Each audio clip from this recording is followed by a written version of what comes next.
ভাগো ভাগো, কেউ নেই, আয়। আরে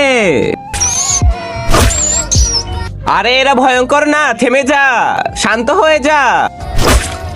ফাঁসাই দিলি তুই। আরে এটা কি হলো ভাই?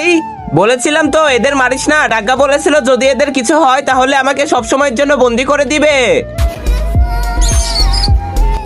ভাই মনে হচ্ছে একটা মনস্টার জীবিত। যদি তুই ওকে বাঁচিয়ে নিস তাহলে এই খাঁচা সরে যাবে। ভাই আমি এর জন্য পানি নিয়ে আসতেছি। তুই মেরে দিলি ওদের। ডাগ্গা আমি সত্যি বলছি, ওদের আমি মারিনি।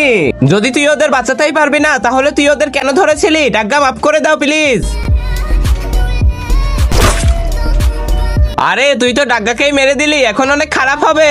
এর থেকে আর খারাপ কি বা হবে? কিন্তু তার আগে তুমি যদি চাও তোমার মা জান্নাতে যাক তাহলে এই ভিডিওতে একটি লাইক করে চ্যানেলটি সাবস্ক্রাইব করে দাও। আর যদি চাও জাহান্নামে যাক তাহলে কিছুই করতে হবে না, আর কমেন্টে মা লিখে যাও। আরে ভাই এরা কারা? এগুলো হচ্ছে ডাগ্গার বন্ধু। এবার আমরা শেষ। কে আমার বসকে মেরেছে তাকে ছাড়বো না।